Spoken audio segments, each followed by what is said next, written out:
Hey guys, this is Matt Beck from FreeSalonEducation.com. I'm here with a haircut for you guys. I know it's been a long time, so I'm excited that I got to do this one. I got inspired looking at a triangular graduation recently, so I wanted to share with you guys this cut that we're about to walk through the step-by-step. This is the finished product. So the difference here is we did sort of a classic graduation to start, but then we shifted it into a little more of a modern feel by adding layering to the top of the haircut, and then quite a few dry haircutting techniques at the end. So we're gonna go through this step by step. I wanted to show you guys the haircut. It looks awesome. I'm really excited about it. So I hope you guys enjoy this.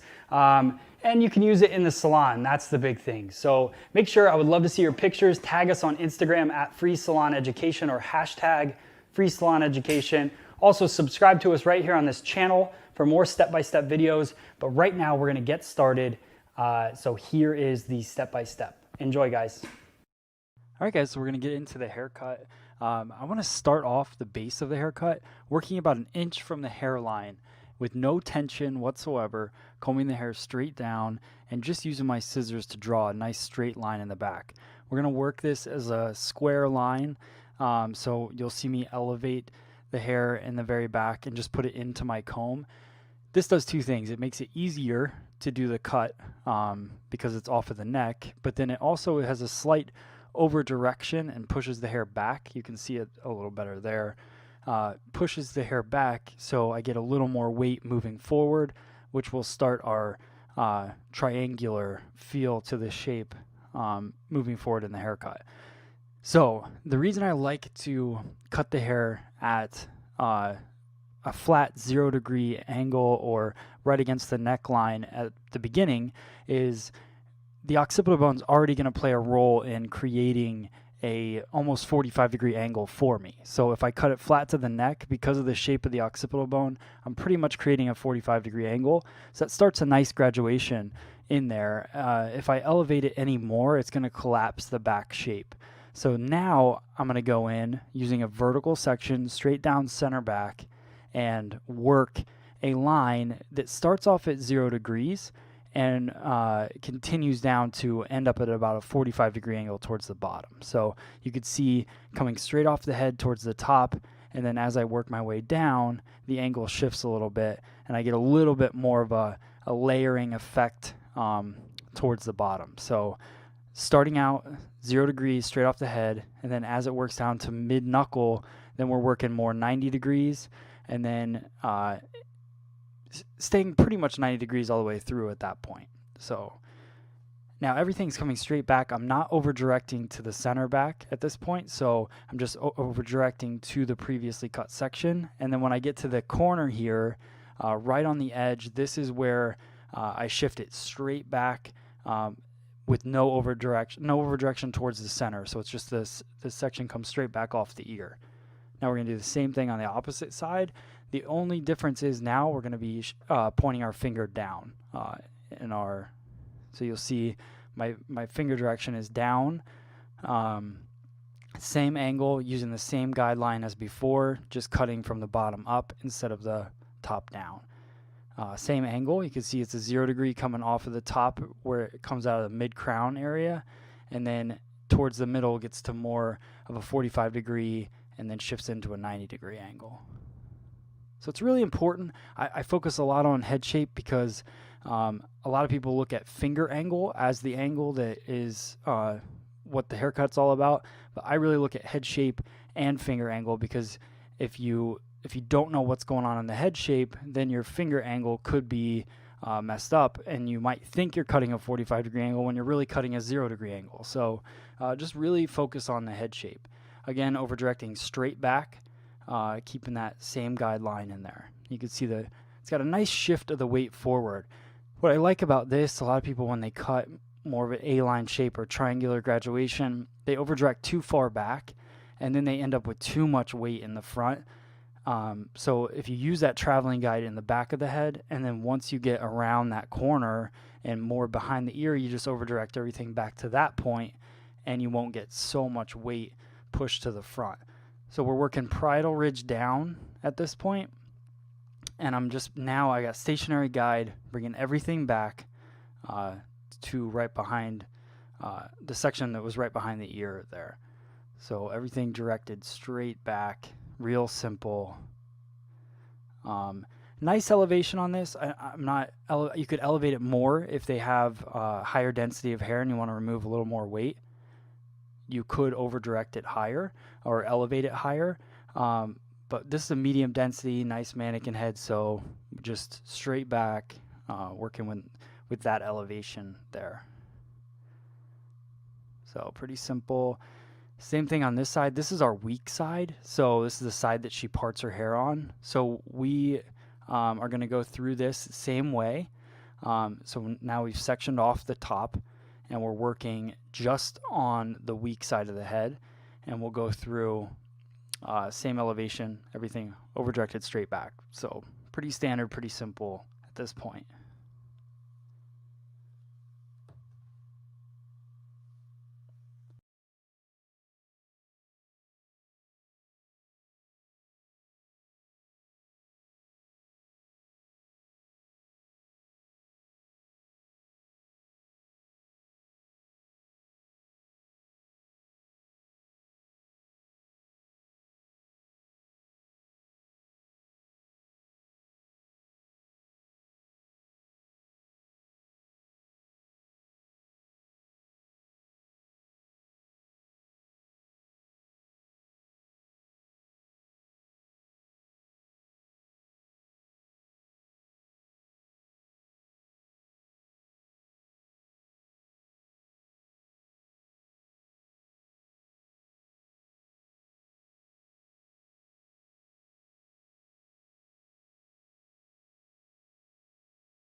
Front.